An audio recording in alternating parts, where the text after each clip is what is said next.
আমরা অনেক সময় অনেক আমল করে থাকি তার প্রফিট, তার ফজিলত, লাভ না জেনে, কিন্তু এর ফলাফল হয় শূন্য, আজর হয় খুব কম।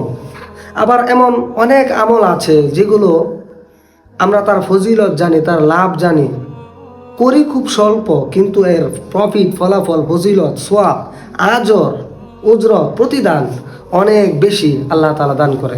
তার মধ্যে থেকে একটা হলো রাসূলুল্লাহ সাল্লাল্লাহু আলাইহি ওয়াসাল্লাম একবার তার এক স্ত্রীকে ফজরের নামাজের নামাজে রেখে হুজুর ফজরের নামাজ পড়ার জন্য মসজিদে গেছেন। মসজিদ থেকে ব্যাক করে দেখে ওনার ওই স্ত্রী ওই নামাজে এখনো বসা আমল করতেছে।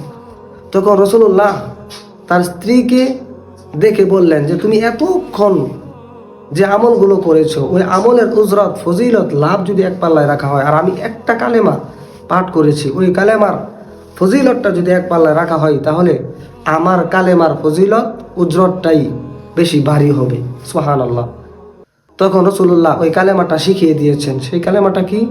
লা ইলাহা ইল্লাল্লাহু ওয়াহদাহু লা শারীকা লাহু